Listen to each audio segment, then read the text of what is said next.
Hello प्यारे बच्चों, स्वागत है आप सभी का आपके अपने प्यारे से यूट्यूब चैनल स्पाइस स्टडी पर। सो माय डियर स्टूडेंट, कैसे हो और आपकी जो एग्ज़ाम की तैयारी कैसी चल रही है। तो आई होप बहुत अच्छे तो बहुत होंगे, जो तैयारी है वो भी बहुत ज़बरदस्त और बेहतरीन तरीके से चल रही होगी, क्योंकि अब आपकी ठंड बहुत कम हो चुकी है और अपनी तैयारी पर ज़ोरों शोरों से कर रहे हैं। जैसे कि आपको पता है कि आपकी मैंने इस वीडियो किस लिए बनाई है, आपको सबको समझ में आ रहा होगा। तो आपने थंबनेल में देख ही लिया है कि मैं किस टॉपिक पे वीडियो बना रहा हूँ। तो आज मैं आपको वो सिखाने वाला हूँ जो सबसे ज़्यादा बच्चों को प्रॉब्लम हो रही है। कई बार क्वेरी, कई बार क्वेश्चन, कई बार मैसेज इतने आ चुके हैं, सर प्लीज़ प्लीज़ कि वीडियो ऐसी बनाइए कि हमें कॉफ़ी लिखने का तरीका आ जाए, यानी कि कॉफ़ी लिखने का तरीका बता दीजिएगा हमें। तो आज मैं उसी टॉपिक को फिनिश करने वाला हूँ। तो देखिए, सबसे पहला सवाल, आप एंट्री तो अच्छे से कर लेंगे, इतनी तो उम्मीद मुझसे है। अब चलिए क्वेश्चन की शुरुआत करते हैं। जब भी क्वेश्चन आपको देखने को मिले यानी कि खंड के, तो आपको करना क्या है, देखिए लाइन की एक ऊपर एक लाइन छोड़नी है, इसके एक नीचे लाइन छोड़नी है, बीचों बीच लिखना है खंड ख, और आपको इस तरीके से बॉक्स में बंद करना है। और देखिए ये आपको डॉट से लिखना है, किससे मेरे बच्चों, डॉट से। उसके बाद आता है प्रश्नोत्तर संख्या नंबर 1, यानी कि जो आपका प्रश्नोत्तर होगा तो उसको आपको पूरा लिखना है, ऐसे नहीं लिखेंगे प्रश्न संख्या 1, आप लिखेंगे प्रश्नोत्तर बीच में स्पेस संख्या 1, सही है। इसके बीच में आप एक डॉट खींचेंगे, यानी कि एक लाइन खींचेंगे, और ये आपका ब्लैक पेन से होगा। अब इधर आ जाइए कि आप लाइन किस तरीके से खींचेंगे। देखिए कॉफी में जो आपको लाइन दिख रही होंगी, ये आपको इस तरीके से लिखनी है। मैं आपको दिखा देता हूँ। आपको इसके और इसके बीच में जितना आपका प्रकार ये होगा, आपका पैमाना, उतने ही बीच में स्पेस रखना। देखिए इस तरीके से, यानी कि कॉफ़ी इधर बचनी नहीं चाहिए और इससे सटीक होनी चाहिए। तो इस तरीके से आपको ये लाइन खींचनी है। और दूसरा, आपको इधर साइड में बिल्कुल भी लाइन नहीं खींचनी प्यारे बच्चों, यहाँ टाइम वेस्ट होता है और जो एग्जामिनर है उसकी नज़र बिल्कुल नहीं जाती, क्योंकि हमें तो एग्जाम से नंबर लेने हैं, हमें एक्स्ट्रा चीज़ें नहीं करनी। तो इतनी बात आई होप समझ में आ गई होगी। अब जैसे ही प्रश्न की नंबर आता है तो प्रश्नोत्तर संख्या नंबर 1 डाल के पहले डालेंगे ख। अब देखिए इसको थोड़ा सा बचा के लिखना है, और बचाने के साथ साथ जितना स्पेस है उतना स्पेस आप यहाँ रखेंगे। कोशिश करें इन दोनों का स्पेस बराबर रहे, यानी कि यहाँ जितना अंतर है उतना ही अंतर इस प्रकार है। अब ख का मान लो आपको प्रश्न नंबर 1 सही लग रहा है, यानी कि उसमें 4 ऑप्शन है, 4 में से आपको फर्स्ट सही लग रहा है, तो फर्स्ट ये रहा। अब इसको कह का फर्स्ट लिखेंगे। फर्स्ट में क्या है उसका मान लो मैंने एक एग्जाम्पल के तौर पर लिया, हजारी प्रसाद द्विवेदी जी हैं, तो हजारी प्रसाद द्विवेदी जी को लिखेंगे और आपका बिल्कुल राइट आंसर हो जाएगा। इसी तरीके से मान लो ख है, ख बिल्कुल सेम। देखिए और दूसरा एक बात को और ध्यान रखना प्यारे बच्चों, ये सीधे एक लाइन में होने चाहिए, ये बिल्कुल सीधी एक लाइन में होने चाहिए। क्यों? क्योंकि इससे थोड़ा सा अच्छा लगता है। बात समझ में आ गई? अब ये भी आप ब्लैक से लिखेंगे, ये भी ब्लैक से लिखेंगे। जो उसके उत्तर हैं वो आप किससे लिखेंगे? ब्लू से लिखेंगे। अब जैसे मान लो ख का क्या तीसरा पॉइंट लग रहा है आपको, प्रथम कहानी, तो आप यानी कि तीसरे का ख डालेंगे, ख के बाद उस तीसरे ख में क्या लिखा हुआ है उसको आप यहाँ लिखेंगे। बात समझ में आ गई? जैसे चौथे का मान लो, अब तीसरे का आपको सेकंड पॉइंट आपको सही लग रहा है कि ये सही है, और उसमें लिखा हुआ है जयशंकर प्रसाद, तो आपको ब्लू से करना है, ये ब्लैक से गलत लिखा गया है तो ब्लू से करना। तो आई होप समझ होंगे। इसी प्रकार से आप इसे भी करेंगे ख, तो इसका मान लो चौथा सही लग रहा तो इस जगह हरिशंकर परसाई, सही है। चलिए अड़े, आपका मान लो सेकंड पॉइंट लग रहा तो सच्चिदानंद हीरानंद। तो इस तरीके से आप प्रश्नांक ख, खंड ख का प्रश्नोत्तर संख्या 1 को इस प्रकार से फिनिश करेंगे। यानी कि ये कहने का मतलब है प्यारे बच्चों, अगर आप इस तरीके से लिखेंगे तो कॉफ़ी देखिए बिल्कुल हलवा हो जाएगी। जब हलवा होगी तो एग्जामिनर को बहुत अच्छा लगा, और आपका हलवा होता ही तो आपका क्या हो जाएगा? बल्ले बल्ले हो जाइए। अब चलिए क्वेश्चन नंबर देख लेते हैं, फर्स्ट और सेकंड। अगर मान लो फर्स्ट के साथ साथ सेकंड भी आपका क्वेश्चन यही है कि प्रश्नोत्तर 2 में आपके बहुविकल्पी हैं, उसमें ही आपको क्या करना है, इसमें ही छांटना है, तो आप बिल्कुल सेम यही कर देंगे, इसमें कोई दिक्कत तो है नहीं। ध्यान रखना थोड़ा सा और बचा के रखोगे, यानी कि यहाँ ध्यान रखना थोड़ा सा इधर साइड में, कोशिश करना ये चीज़ें जो है पेज के बीचों बीच आए तो बहुत अच्छा लगेगा। बस थोड़ी सी मुझसे मिस्टेक ये हुई कि मैंने इधर नहीं लिखा, बट मैं आपको समझा रहा हूँ कि कॉफ़ी को किस तरीके से लिखना है। अब चलिए चलते हैं नेक्स्ट क्वेश्चन। नेक्स्ट क्वेश्चन आपको किस प्रकार से मिलेगा और आपको किस तरीके से लिखना है। तो अब आपको बिल्कुल सेम वही लिखना है, जैसे प्रश्नोत्तर मैंने बताया 1 और 2 मान लो वैकल्पिक हैं, तो आप किस तरीके से उन्हें कवर कर सकते हैं, इसमें तो कोई दिक्कत नहीं। अब चलते हैं प्रश्नोत्तर संख्या नंबर 3। तो आपको मैंने बताया ना, इसे एक लाइन छोड़ेंगे, प्रश्नोत्तर संख्या लेंगे 3, फिर नीचे एक लाइन खींच देंगे। क्या से करना, ब्लैक से। फिर ये जो लाइन खींच रहे हैं, मैंने बताया ना कॉफ़ी की जो इधर खींची है, तो आपको इतने ध्यान रखना है, इनमें स्पेस बराबर होना चाहिए जितना आपका स्केल है। बात समझ में आ गई होगी। अब मान लेते हैं आपके सामने गद्दांश लिखा हुआ है, मान लेते हैं सपोज करो प्रश्न नंबर 3 में आपको गद्दांश दिया है। अब गद्दांश का क्या से करना, सबसे पहले तो आप संकेत लिखेंगे, ब्लैक से लिखेंगे। आप यहाँ थोड़ा सा डिज़ाइन जरूर बनाएं, ताकि देखिए मैंने तो इस तरीके से बनाया, आप अगर कुछ और बनाना चाहते हैं वो बना सकते हैं, सही है। फिर ध्यान रखना, अब जो गद्दांश है उसके शुरू के अक्षर और लास्ट के अक्षर आपको उतार देने हैं, बीच में आपको डॉट डॉट लगानी है। डॉट डॉट में ध्यान रखना जो बीच में अंतर है वो कोशिश करो ये इक्वल रहे। और नंबर 1 हो गई। नंबर 2, ये लाइन जो है कभी भी इस लाइन से नहीं मिलनी चाहिए। इससे क्या होता है, एग्जामिनर का ध्यान थोड़ा सा हटकता है, नहीं भटकता है, हट जाता है। तो इससे थोड़ा सा ऊपर रखोगे तो आपको लाइन वो स्पष्ट नजर आएगी, वो क्लियर नजर आएगी। कभी कभी बच्चे क्या करते हैं, इससे मिला देते हैं और ब्लैक से कर देते हैं, और ब्लैक की लाइन ये कॉपी में लिखी हुई होती है, तो इसका मतलब एग्जाम का ध्यान नहीं जाता, जो आपको नुकसान दे सकता है। तो बात समझ में आ गई, इसको कैसे करना है, चलिए आगे। तो संकेत जरूर लिखे, संकेत के बाद। और हाँ, एक बात और ध्यान रखना है, यदि आपको यहाँ शुरू में 3 अक्षर लिखे तो ध्यान रखना लास्ट में भी 2 ही अक्षर लिखोगे, सॉरी 3 लिखोगे तो 3 लिखोगे। यदि आपने शुरू में 2 लिखे हैं तो लास्ट में भी 2 ही लिखोगे। आई होप इतनी बात समझ होगी। उसके बाद उसमें क्वेश्चन दिए होते हैं, मतलब किसमें, गद्दांश में। और गद्दांश देखिए कितने नंबर का आता है, 5 क्वेश्चन होते हैं, प्रत्येक क्वेश्चन 2 नंबर का, तो कितने नंबर का बनता, टोटल 10 नंबर का बैठता। आई होप इतनी बात समझ होगी। जब क्वेश्चन की शुरुआत करो, मान लो पहला क्वेश्चन है, तो पहले क्वेश्चन में मान लो उसने बुझाया कि इस जो आपके सामने गद्दांश है इसका शीर्षक क्या है, तो आपने हेडिंग डालेंगे फर्स्ट का शीर्षक। शीर्षक में आप ये डॉट लगाएं और उसके बाद भाषा और आधुनिकता, यानी कि मैंने तो एक एग्जाम्पल के तौर पर लिखा है, इसके भाषा और आधुनिकता है, समझ में आ गई। अब मान लो सेकंड नंबर क्वेश्चन है, सेकंड नंबर क्वेश्चन है आपका लेखक, तो यानी कि इसके जो गद्दांश का लेखक कौन है, तो आपको लेखक पता होनी चाहिए, आपको सेकंड लिख के लिखना है लेखक। आप डायरेक्ट नहीं लिखेंगे प्रोफेसर जी सुंदर रेड्डी इसके लेखक हैं, नहीं, आप लेखक लिखें ब्लैक से, उसके बाद इसे ब्लू से लिख दें। इससे क्या होगा, थोड़ा सा ध्यान हटेगा, क्योंकि जब आप थोड़ा सा कुछ हट के करोगे तो उसे बेस्ट लगेगा। तो समझ में आ गया। अब चलिए क्वेश्चन नंबर देखते हैं। जैसे मान लो उसने 3 कहा कि इस समाज में, इनके इस गद्दांश में, इसमें क्या कहा है लेखक ने, तो आपको बिल्कुल लिखना सेकंड के प्रस्तुत गद्दांश में लेखक ने इस बात पर बल दिया है कि पिछड़ी हुई रूढ़ियों एवं मान्यताओं से ग्रस्त समाज आगे नहीं बढ़ पाता है।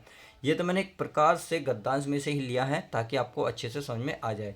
एक बात का और ध्यान रखना, अगर राइटिंग आपकी बहुत अच्छी है तो पहल कहने की तो ज़रूरत ही नहीं पड़ेगी, क्योंकि आप सब कुछ समझ जाएंगे। बट जिसकी राइटिंग प्यारे बच्चों गंदी है, थोड़ी सी गंदी है, जैसे कि थोड़ी सी मेरी देख रहे हो थोड़ी सी गंदी है, तो मैंने क्या काम करता हूँ, देखिए जब इन अक्षरों को लिखता हूँ तो इनके बीच में जो स्पेस है वो बराबर रखने की कोशिश करता हूँ। तो आप भी वही करना है, क्योंकि इससे अगर गंदी भी राइटिंग होगी तो आपकी राइटिंग बिल्कुल स्पष्ट क्लियर नज़र आएगी। थोड़ा थोड़ा अक्षर बस बिल्कुल साफ धुंधले, मतलब कहते हैं ना सर्फ एक्सल से आपके अक्षर धुए हुए नज़र आ जाएंगे। तो आई होप इतनी बात समझ में आ गई। अब मान लेते हैं क्वेश्चन नंबर 4 आपके सामने प्रस्तुत कर दिया उसने। क्वेश्चन नंबर 4 में कहा, तो क्वेश्चन नंबर 4 को बिल्कुल सेम लगा, लेखक ने भाषा समुची युग चेतना को अभिव्यक्ति का एक सशक्त माना है। यानी कि क्वेश्चन नंबर 4 जो बोलेगा आपको इस तरीके से लिखना है, क्वेश्चन नंबर 5 इस तरीके से। अब क्वेश्चन नंबर 5 में मान लो उसकी व्याख्या करवाना चाह रहा है तो व्याख्या कर सकते हैं बहुत आसानी के, भाषा की नवीनता ही उसकी सुंदरता, और डॉट डॉट डॉट डॉट मैंने तो इसलिए लगाया कि आप अपनी तरीके से पूरा लिख दें, इसकी व्याख्या करेंगे। बात समझ में आ गई। इसका मतलब आपको अब तरीका समझ में आया थोड़ा सा कि किस तरीके से आपको कॉपी लिखनी है। ये तो था आपके सामने गद्दांश। अब चलिए यदि आपको सामने प्रस्तुत हो जाए पद्यांश, तो पद्यांश को किस तरीके से आपको कॉपी पे सजाना है ताकि एग्जामिनर को हलवा लगे, बिल्कुल सटीक मज़ा आ जाए। तो चलिए देख लेते हैं। तो क्वेश्चन नंबर आपके सामने सर ये रहा, बिल्कुल सेम वही करना है, ब्लैक से उतारना है, प्रश्नोत्तर संख्या 4 लिखनी है, एक लाइन ऊपर छोड़ना है, प्रश्न और एक लाइन नीचे खींचने के बाद आपको ब्लैक से खींचना है। ब्लैक कैसे खींचेंगे बता दिया, कितनी स्पेस आपको रखना है। और आपको एक बात और ध्यान रखना, जितनी भी लाइन है ये ऐसा नहीं करना है इस लाइन के इधर लिखे, नहीं, आपको लिखना ही इधर है, यानी कि इधर तो आपको कुछ करना ही नहीं है और इधर लाइन होनी आपकी चाहिए बिल्कुल भी नहीं। तो आई होप समझ होंगे। तो चलिए आगे चलते हैं। आगे क्या कहते हैं, आगे है आपके जैसे मान लो प्रश्नोत्तर में इसमें लिखा है आपका पद्यांश, मान लो चलिए पद्यांश है, तो पद्यांश बिल्कुल सेम वही कहानी करेंगे, संकेत लिखेंगे। आप थोड़ा सा यहाँ संकेत डिज़ाइन बना सकते हैं, लिखना ब्लैक से। अब देखो, अब मैंने पहले उसमें कितने उतारे थे, 3 अक्षर, तो यहाँ कितने उतारे प्यारे बच्चों, वहाँ सॉरी 2 उतारे, तो यहाँ कितने उतारे 3। जब स्टार्टिंग में 3 उतारे हैं तो लास्ट में भी 3 ही उतारे हैं। और जो बीच में जो डेड डैश है इसका मतलब है बीच में बहुत सारा लिखा हुआ है, इसे आप ऐसे इसी तरीके से लगाएं। सही है, इतनी बात समझ में आ गई। अब मान लो उसमें पहला ही क्वेश्चन है शीर्षक क्या है, केकई का अनुताप। सही है। रचयिता कौन है, मित्रसेन गुप्त। तीसरा, केकई को अभागिनी रानी इसलिए कहा गया है क्योंकि रानी के महास्वार्थ ने घेर रखा था। बात समझ में आ रही है। इस तरीके से आप 4 क्वेश्चन को डिवाइड कर सकते हैं, 4-5।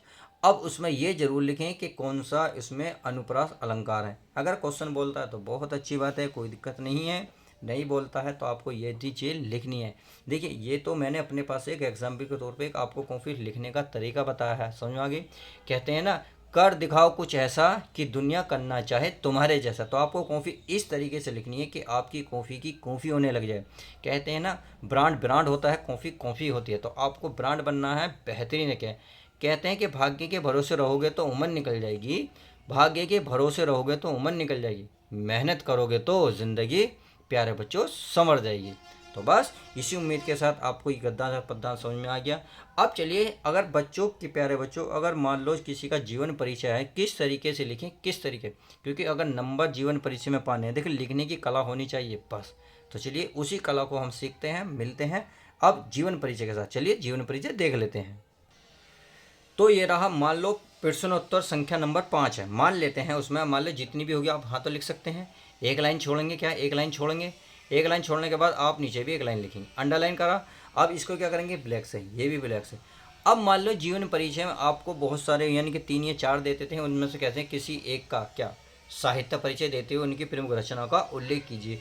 और मान लेते हैं आपके सामने प्रस्तुत कर देते हैं। नंबर 1 हजारी प्रसाद द्विवेदी, नंबर 2 शंकर प्रसाद, महादेवी वर्मा या सच्चिदानंद। मान लेते हैं इनमें से कोई सा भी एक।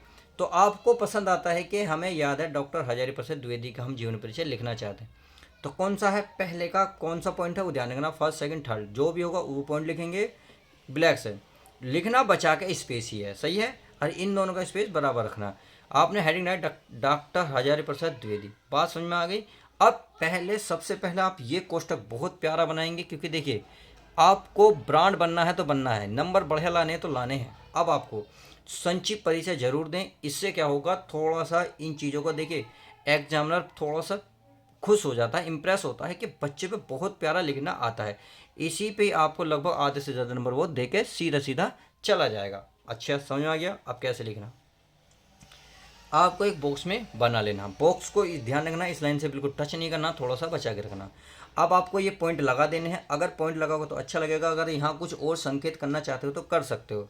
ये ध्यान रखना, जो इस कलर में लिखे हैं यानी कि ब्लैक में लिखे तो आपको ये ब्लैक में ही होने चाहिए। अब कोशिश करना है ये जो मैंने अंडरलाइन की, ये इस लाइन खींची, ये सीधी होंगी तो बहुत अच्छी बात है। जैसे थोड़ी सी ये थोड़ी सी आउट हो गई, अगर यहाँ होती तो ये अच्छा होता। बात समझ आ गई, ये दोनों ना होते। क्लियर। अब जैसे जन्म सन 1907 में, जन्म स्थान बलिया जिले के दुबे का छपरा, पिता का नाम श्रीमान अनमोल द्विवेदी, माता का नाम ज्योति मती, शिक्षा ज्योतिषाचार्य एवं साहित्याचार्य। समझ में आ रहा। शैली प्रमुख रचनाएं, मृत्यु, साहित्य में स्थान। इस तरीके से आप संचित परिचय जरूर दें प्यारे बच्चों। यही क्वेश्चन यही दर्शाता है कि आप पे किस तरीके से आना, कि बच्चों को देखिए एग्जामिनर को पता चल जाता है कि किस तरीके से बच्चा तैयारी करके आया है, इससे ही पता चलता।